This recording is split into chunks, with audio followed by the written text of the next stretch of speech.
Ok, hermanos, Dios les bendiga. Bienvenidos a esta sociedad de jóvenes. Vamos a aprovechar esta tarde para analizar algunos versículos que tienen que ver con doctrina. Ustedes saben de que el sistema gigantesco de falsa religión que propaga el error en el mundo es el sistema papal. Por ende, siempre que hablamos de doctrina, tenemos que contrarrestar la falsa doctrina de que este sistema propaga. Un hermano me dijo: hermano Rafael, ¿por qué usted habla mucho de la Iglesia Católica? Mi respuesta fue la siguiente: siempre que hablamos de la doctrina verdadera, por ende tenemos que atacar la doctrina falsa. ¿Y la doctrina falsa de dónde viene? Del catolicismo romano, que en Apocalipsis le llama como Babilonia. Así que vamos a orar. Oremos. Bendito Señor que estás en el cielo, santificado sea tu nombre. Gracias te damos porque nos permites en este momento poder enseñar tu palabra, conocer la sana doctrina. Bendice nuestro corazón, nuestra mente, que podamos estar atentos a este estudio, pues te lo suplicamos en el nombre de Jesús. Amén. En las Escrituras a Cristo se le da muchos nombres, pero es interesante que en Isaías 9:6 a Cristo se le da un nombre apelativo y se le llama Padre Eterno. Leamos lo que dice Isaías 9:6. Noten que no solamente el Padre, que es Padre de Cristo, Cristo es el Hijo de Dios y tenemos el Padre Eterno. Cristo dijo que oráramos: Padre nuestro que estás en el cielo. Y Cristo dijo: toda potestad me es dado en el cielo y en la tierra. ¿Quién se la dio? El Padre. Padre no es nombre, sino que es un nombre apelativo. Y saben, voy a espaciarme un poco en esto, hermanos. Antes de que leamos Isaías 9:6, la fórmula bautismal de Mateo 28:19 dice: por tanto, id y haced discípulos a todas las naciones, bautizándolos en el nombre del Padre, del Hijo y del Espíritu Santo. O sea que los tres tienen el mismo nombre, porque dice en el nombre, no dice en los nombres. Lean conmigo el texto. Vámonos a Mateo 28:19 para que vean cómo está estructurado el versículo bíblico. Mateo 28:19 dice: por tanto, id y haced discípulos a todas las naciones, bautizándolos en el nombre del Padre, del Hijo y del Espíritu Santo. O sea que los tres tienen que el mismo nombre, porque Padre no es nombre, Hijo tampoco es nombre, ni tampoco Espíritu Santo no es nombre, sino que son nombres apelativos. Les explico. Por ejemplo, mi papá se llama Rafael. Entonces yo a mi papá, cuando lo encuentro, le digo: ¿cómo está papá? No le digo: ¿cómo estás, Rafael? ¿Me estoy dando a explicar? Yo me estoy refiriendo a él como papá, pero el nombre de él, ¿cómo se llama? Rafael, el nombre propio. Entonces, cuando hablamos de el Padre, el Hijo y del Espíritu Santo, esos no son nombres, sino que son nombres apelativos. Ahora entonces, ¿cuál es el nombre del Padre y cuál es el nombre del Hijo y del Espíritu Santo? ¿Ya se han puesto a pensar en eso? Y de paso, este versículo en las Biblias mesiánicas que han salido modernas, este texto no aparece, sino que dice: bautizándolos en mi nombre, dando a entender de que el bautismo debe ser solamente en el nombre de Cristo. Es bien importante conocer esto, porque tanto los pentecostales y como los Jesús solos y algunos grupos disidentes que se han surgido dentro de la iglesia usan este texto para enseñarte que este texto ha sido adulterado por Eusebio en el siglo IV, que no aparece en los manuscritos originales. Pero haciendo un estudio serio de este texto, hermanos, porque siempre es bueno investigar, no hay que quedarse con lo que escucha y con lo que uno lee, hay que siempre investigar, hay que ser como los bereanos. Aunque en algunos manuscritos tardíos no aparece esta fórmula bautismal, es cierto lo que dicen algunos grupos religiosos, pero hay cientos de manuscritos donde sí aparece la fórmula bautismal, como encontramos en Mateo 28, 19, o sea que es original, no tiene nada que ver con Eusebio, porque así dicen estos grupos religiosos antitrinitarios, que Mateo 28, 19 fue adulterado por un obispo católico llamado Eusebio en el siglo IV, y que fue añadido y que no existen los originales. Eso es un muñeco de paja. Muchos manuscritos originales contienen la fórmula bautismal de Mateo 28, 19. Y para los grupos que están en contra de la Trinidad en la Iglesia Adventista, también se meten en problema con Elena de White, porque Elena de White cita Mateo 28, 19 tal como está en las versiones en castellano. O sea, Elena de White tiene más de 1000 referencias en sus escritos donde cita Mateo 28, 19. Y ninguna de esas dice que ese versículo haya sido adulterado. Tremendo, hermanos. Ahora, dijimos eso, hermanos, hice ese paréntesis porque es importante aclarar de que el nombre del Padre y el Hijo y el Espíritu Santo, ¿saben cuál es? Es Yahweh. En el hebreo es un tetragramatón, son 4 consonantes. Cuando Jesús iba a nacer, ¿cómo dijo el ángel que se le pusiera al niño? El nombre. Jesús en el hebreo significa Yahweh salva. Inclusive el versículo dice que se le iba a poner a Jesús ese nombre porque él iba a salvar a su pueblo de sus pecados, porque el nombre de Jesús es una palabra compuesta, significa Yahweh salva. O sea que el nombre de los tres es Yahweh. El Padre es Yahweh, el Hijo es Yahweh y el Espíritu Santo es Yahweh. O sea, a los tres se les puede decir que Yahvé en el hebreo. ¿Están conmigo? Yahweh salva. Ahora, vámonos a la cita que dije de Isaías 9:6. A Cristo se le llama el Padre eterno en este versículo. Saben de que los testigos de Jehová se revuelcan con este texto. Se revuelcan y se retuercen. Porque los testigos de Jehová no toleran ni aceptan de que Cristo es Dios.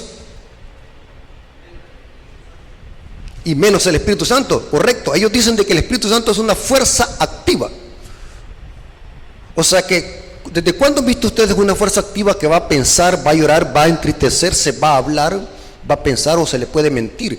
Es inconsistente. Vamos a hacer otro estudio, hermanos, en otra ocasión, para hablar de las características del Espíritu Santo como Dios y como una persona divina. Y saben que como adventistas necesitamos conocer estos temas al derecho y al revés. ¿Por qué nuestras iglesias adventistas están débiles en conocimiento doctrinal? Porque nos hemos olvidado de estos temas, de estudiar doctrina, enseñar a la iglesia doctrina, rescatar nuestras creencias, nuestra doctrina, para poder defender nuestras creencias de tanto error que se está levantando fuera de la iglesia y también dentro de la iglesia. A Cristo en las profecías mesiánicas de Isaías 9:6 se le llama Padre eterno. Noten cómo dice. Esta es una de las profecías mesiánicas. Inclusive el profeta Isaías es uno de los profetas mayores que profetizó más acerca de Cristo, el profeta Isaías. Y noten cómo dice: porque un niño nos es nacido, hijo nos es dado, el principado sobre sus hombros. ¿De qué niño está hablando aquí? ¿Cuál niño nos es nacido? Está hablando de Cristo, es una profecía mesiánica. Y se llamará su nombre admirable, consejero, Dios fuerte. Noten cómo dice: Padre eterno y príncipe de paz. Hermanos, ¿es Cristo Dios? ¿Es Padre eterno? Sí. O sea que tenemos 2 Padres eternos. O podríamos decir que tenemos 3 Padres eternos, porque el Espíritu Santo también es Padre eterno. Porque los 3 se llaman Yahweh salva. ¿Están conmigo? Pero en este caso estamos hablando de Cristo. Se le está diciendo aquí a Cristo que es Padre eterno, Dios fuerte. Ahora, hagamos un análisis de este versículo. ¿Cuál es el contexto de estas palabras y por qué a Cristo se le llama Padre eterno en esta profecía mesiánica? Noten que el mismo versículo dice que su principado es sobre su hombro. O sea, el principado es puesto sobre el hombro de Cristo.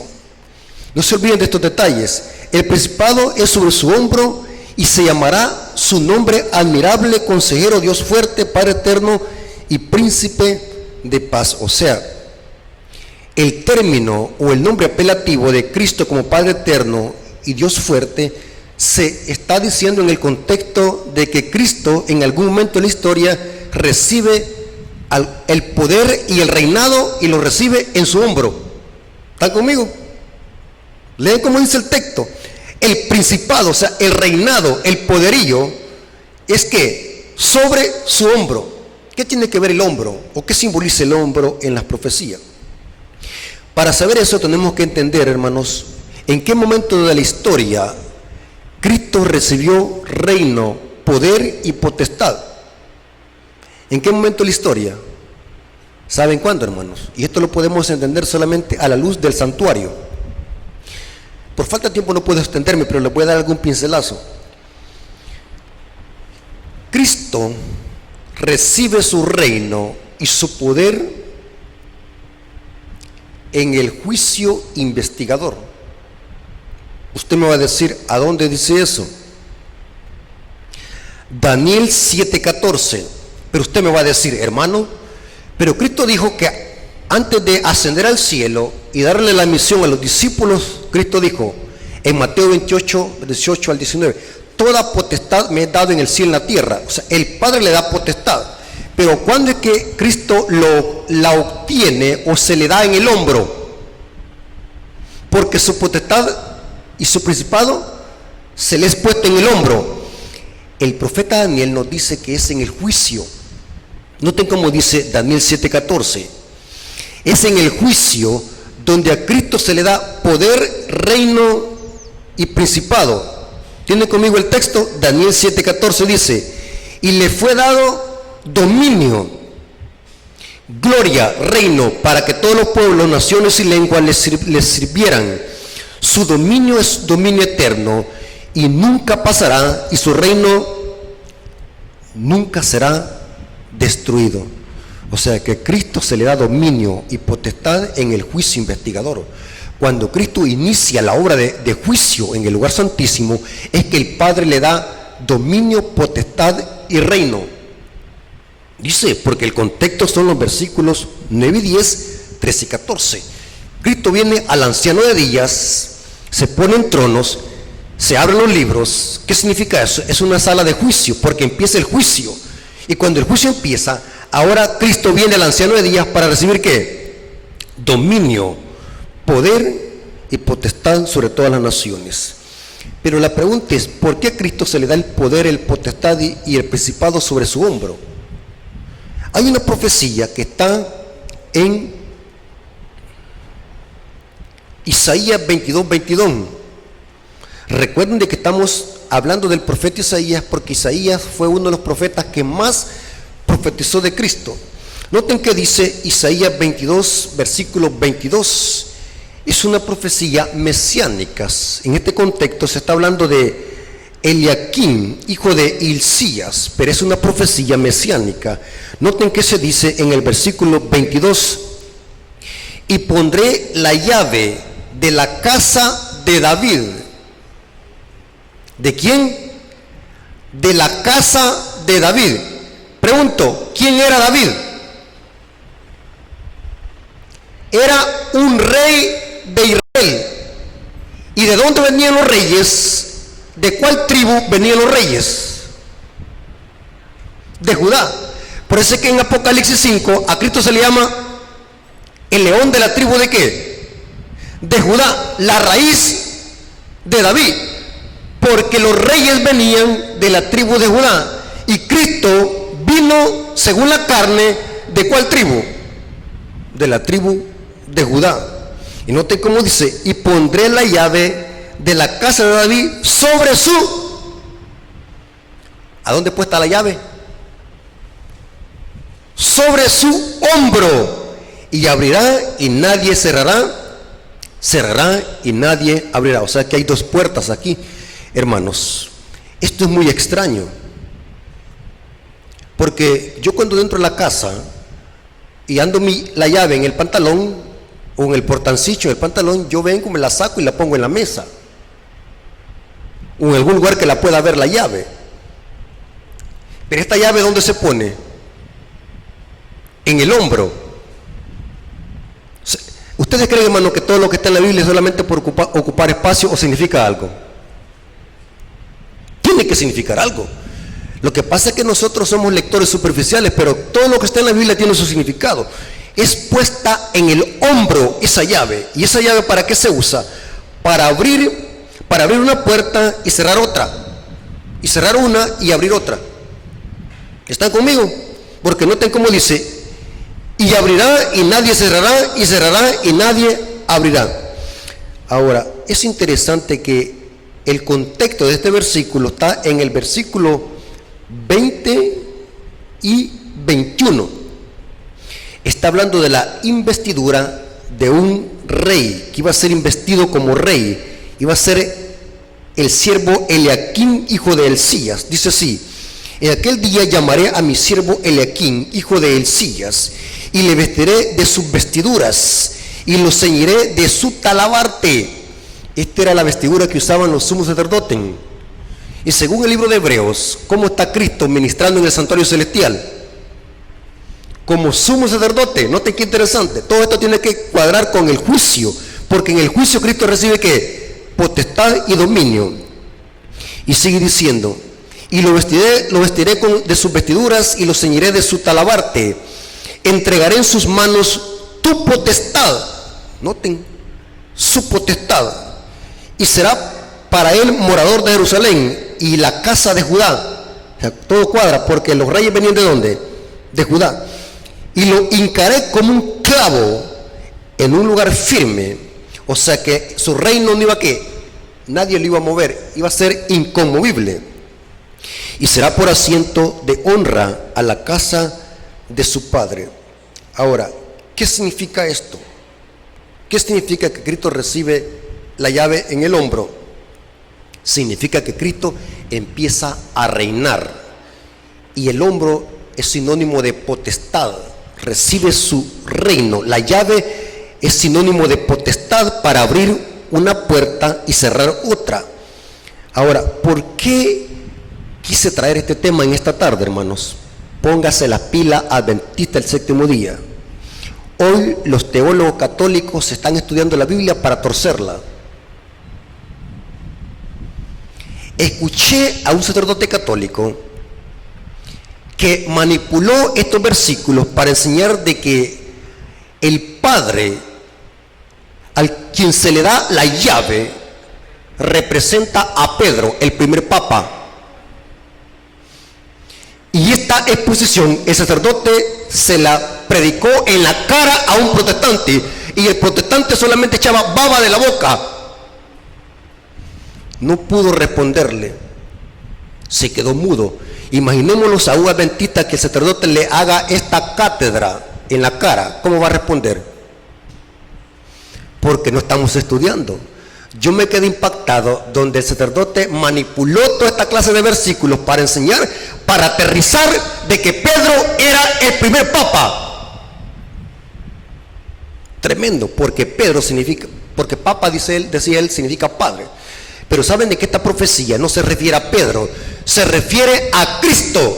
¿Cuál es el cumplimiento de esta profecía? La encontramos en Apocalipsis 3:7. Noten cómo dice. Apocalipsis 3:7 dice: escribe al ángel en la iglesia de Filadelfia. O sea que la profecía de Isaías 22:22 tiene su cumplimiento con Cristo, y lo vemos caminando en el periodo de la iglesia de Filadelfia. ¿Cuál es el periodo de la iglesia de Filadelfia? ¿En qué periodo de la historia ubicamos la iglesia de Filadelfia? Aquí tengo algunos datos. La historia de Filadelfia la ubicamos aproximadamente en el año de 1798 a 1844. ¿Les suena eso? Esto lo desconocen los protestantes. ¿Conocen esa fecha, 1844? ¿Qué pasó en esa fecha? Los adventistas tenemos que conocer eso, porque la iglesia de Filadelfia abarca ese periodo histórico. Porque aunque las 7 iglesias de Asia Menor eran 7 iglesias literales, representan la historia de la iglesia desde los tiempos de los apóstoles hasta la venida de Cristo. O sea, en la historia ubicamos a la iglesia de Filadelfia entre el año 1798. ¿Saben qué pasó en 1798? ¿Saben qué es lo que pasó? Según Apocalipsis 13, versículo 3, el papado sufrió una herida de muerte suministrada por qué potencia? Por la Revolución Francesa, ¿sí? O sea que la iglesia de Filadelfia en la historia tenemos que ubicarla entre el año 1798 y 1844. Saben que en la fecha de 1798 hay más que la herida de muerte. Va que nosotros solamente ubicamos la herida de muerte en 1798, pero según Elena de White en el Conflicto de los Siglos, en la página 709, dice que en el año de 1798 inicia el tiempo del fin. Interesante. Allí inicia el tiempo del fin. O sea que entre el año 1798 y 1844 estamos colocando en un periodo histórico donde Cristo en algún momento de la historia iba a pasar del lugar santo al lugar santísimo del santuario. ¿Están conmigo? Y Cristo se ve caminando en la iglesia de Filadelfia, y noten cómo se dice en Apocalipsis 3:7, dice: escribe al ángel de la iglesia en Filadelfia, esto dice el santo y el verdadero, el que tiene la llave de David. O sea que la profecía de Eliaquim, hijo de Ulcías, se cumple con Cristo, no con Pedro. El que tiene la llave de David para abrir la puerta es Cristo, no es Pedro. Pero el sacerdote católico manipulaba este texto bíblico para sostener de que Pedro era el primer papa, para sostener el primero de Pedro. Tengamos cuidado, hermano. Hoy los católicos están estudiando más que los adventistas, y si no estamos preparados para estudiar con ellos, vamos a ser arrastrados. Por eso, hermano, es bueno. Elena de White dice en el libro Evangelismo que en lugar de tener tantos sermones en la iglesia, debe enseñársele a la gente, a la hermandad, a que estudiemos la Biblia texto por texto, dice Elena de White en el libro Evangelismo. Hay que enseñarle a la iglesia que conozca la Biblia, la sana doctrina, y a leer los textos en su contexto, porque de lo contrario vamos a ser engañados por estos falsos maestros. La llave de David la tiene Cristo, no Pedro. Ahora, aquí vemos algo interesante, hermano. Quiero que lo vayamos a la cita que manipulan los católicos para sostener de que Pedro es el primer papa. Mateo capítulo 16, versículo 16.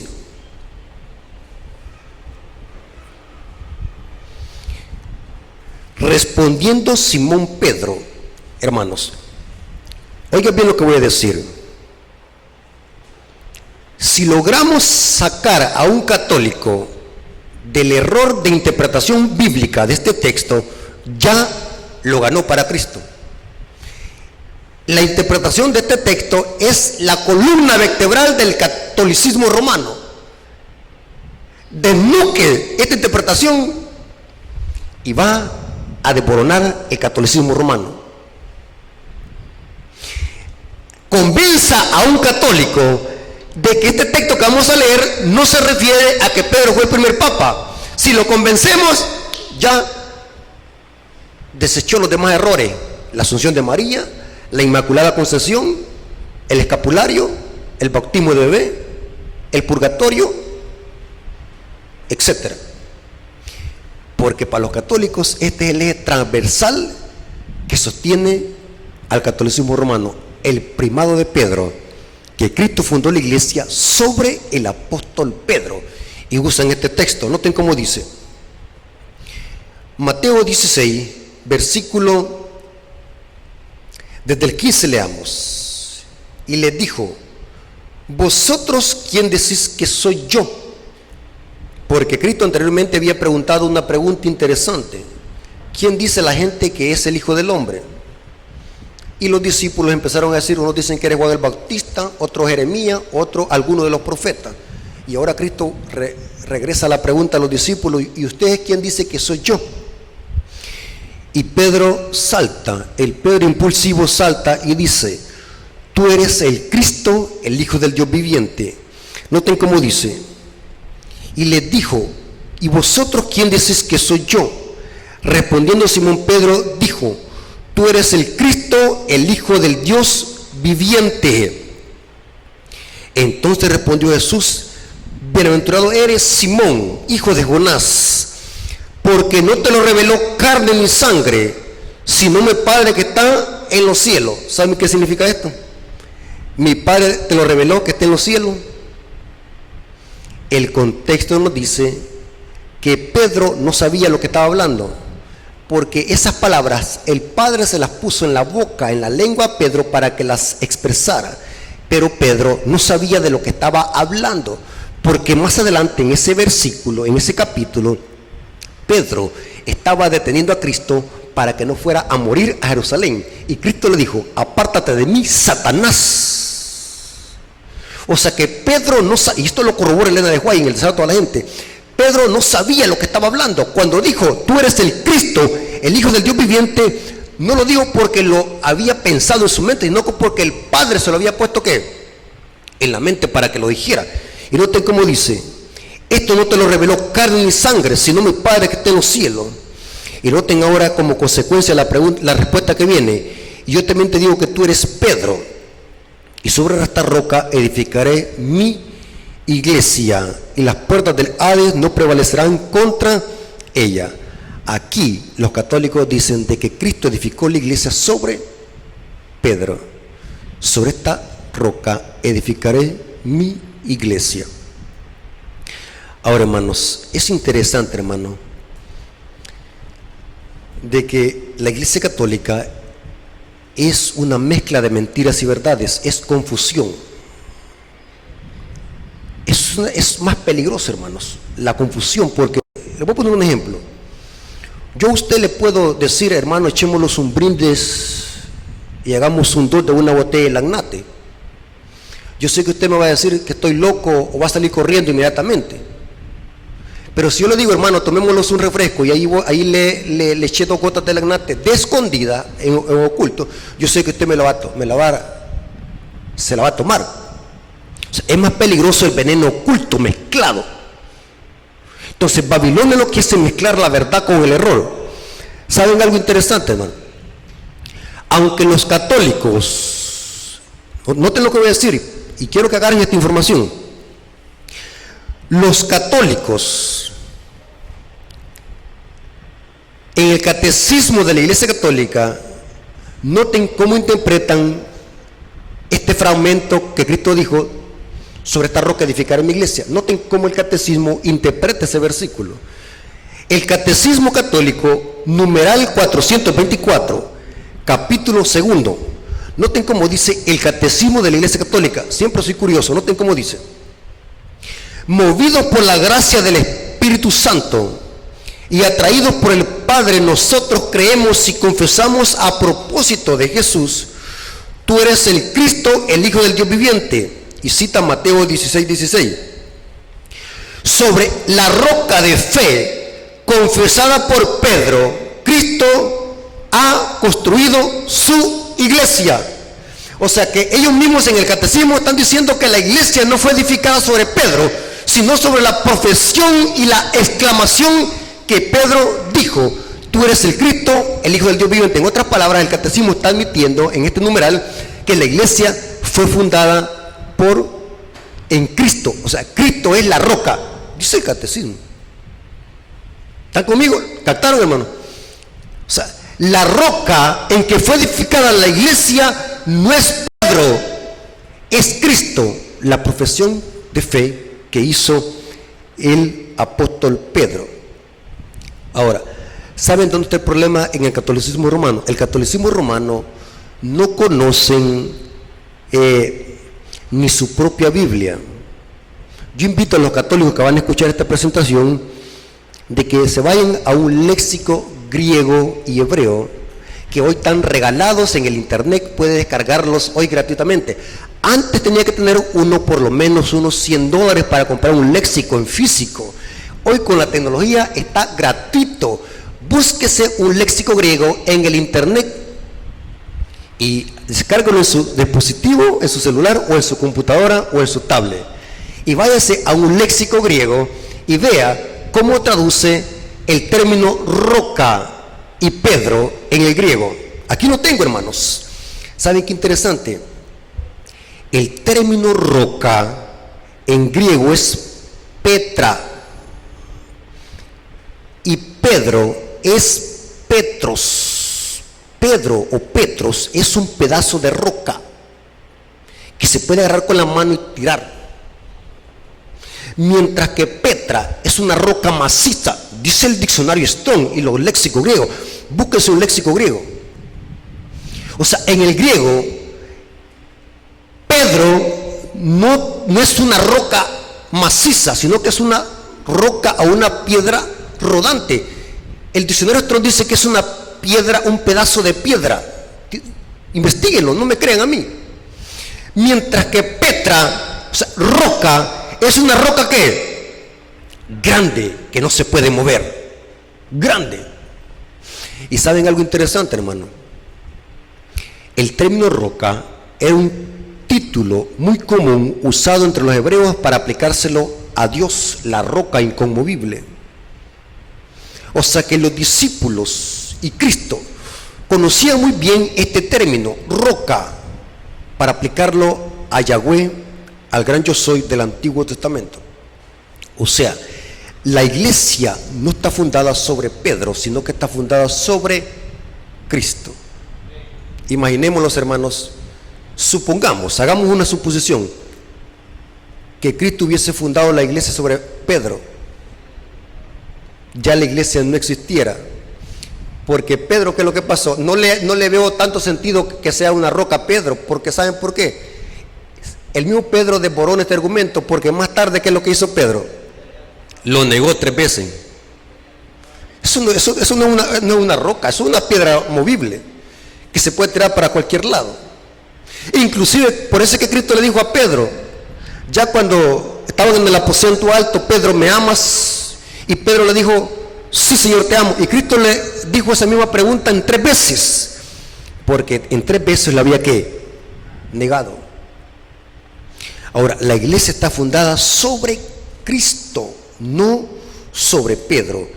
Pedro es una piedra rodante.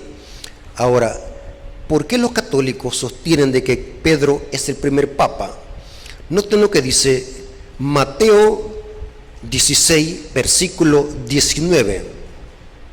A ti te daré las llaves del reino de los cielos, y todo lo que atares en la tierra será atado en los cielos, y todo lo que desatares en la tierra será desatados en los cielos.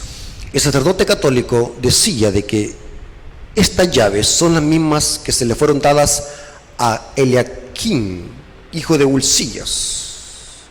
Noten cómo ellos manipulan la palabra de Dios. Estas llaves, aunque aquí se menciona la palabra llaves, no son las mismas. A Cristo se le dan las llaves porque recibe poder y potestad. Cristo le da las llaves a Pedro. ¿Qué simboliza aquí las llaves?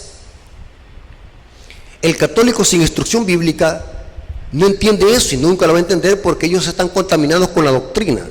Un católico, hermanos, ya viene con el veneno mortal desde que nace. Ahí viene con la doctrina. ¿Desde cuándo empiezan a adoctrinar a los niños en la catequesis? A los 8 años, ¿va? ¿A qué edad mandan los niños a la catequesis?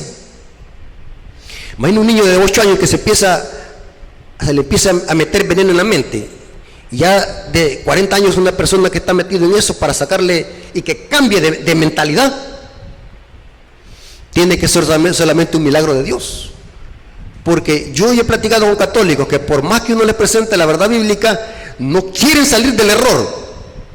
¿Por qué? Porque eso lo tienen bien impregnado en la mente, también adoctrinado. La llave aquí que Cristo le da a Pedro, ¿qué simboliza? Vamos a preguntarle a Pedro, o hay que preguntarle al Papa. Saben que lo que me gustó de la iglesia adventista, hermanos, lo que me gustó de la iglesia adventista es su metodología para estudiar la Biblia. Y mire, hermano, yo he platicado con pastores protestantes que son maduros en la fe. Mire, en las iglesias protestantes hay gente que es educada, preparada, estudiada, que admiran a los adventistas por ser estudiosos. Y saben que yo me lleno de orgullo. Es normal, va, que uno se llene de felicidad cuando escucha a un protestante decir y hablar bien de la iglesia adventista. Respeto a los adventistas porque son gente muy preparada y muy estudiada. Y lo que me gustó de la iglesia adventista es su metodología para poder estudiar la Biblia. ¿Qué es lo que hacen los protestantes para estudiar la Biblia? Agarran un versículo y lo interpretan como les da la mente. Mientras que la iglesia adventista, ¿qué es lo que hacemos para poder interpretar la Biblia correctamente? Dejar que un texto me explique otro texto y así armonizarlo. Para saber qué significa que Cristo le da las llaves a Pedro, hay que preguntarle al mismo Pedro, o a quién le preguntamos. Yo tengo que preguntarle a Pedro, ¿cuántas cartas escribió Pedro? Escribió 2. Vamos a preguntarle a Pedro, y de paso, Pedro en ninguna de sus cartas, que fueron 2, dice directa o indirectamente, ni tan siquiera insinúa que él sea la roca, o que Cristo edificó la iglesia sobre él. En ninguna parte de sus 2 cartas. Aquí se meten el problema los católicos. Y saben, hermano, los católicos cuando se les acorrala así, se enojan. Yo he perdido amigos así. Yo he perdido. Una vez en Santa Cecilia, me sacaron corriendo con un corvo.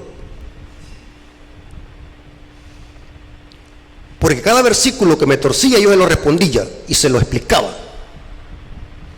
Y cuando no pueden defenderse, lo que hacen es usar la violencia. Así que yo salí corriendo, pues, cuando vi el gran machete, pues. Ya no volví a llegar a casa. Ya no volví. Y bien me acuerdo yo de eso. Se enojan, se enojan. ¿Qué significa recibir la llave? Primero de Pedro, capítulo 5, versículo 1 al 2. Las llaves no solamente las tiene Pedro, aunque en ese caso se le estaba diciendo a Pedro, la llave la tiene todo hijo de Dios. ¿Saben cuál es la llave? El Evangelio, la Biblia. Esa es la llave para abrir el reino de los cielos. Cuando usted le predica el Evangelio a alguien, ¿qué es lo que está haciendo? Abriéndole el cielo. Si la persona rechaza el Evangelio, se le está cerrando. ¿Están conmigo? En este caso vamos a preguntarle a Pedro, ¿cuáles son las llaves de Pedro? Primero de Pedro, capítulo 5, versículo 1 al 2. Noten cómo dice: ruego a los ancianos que están entre vosotros. Esta palabra anciano es del griego presbítero, anciano. Hermanos, el texto no dice que Pedro era papa. ¿Qué dice Pedro que era? ¿Cuál es el problema que tenía en la iglesia? Era anciano de la iglesia. Pregunto, ¿los ancianos tienen poder delegado por Cristo? Sí, porque también ellos son miembros de la iglesia y predican el Evangelio.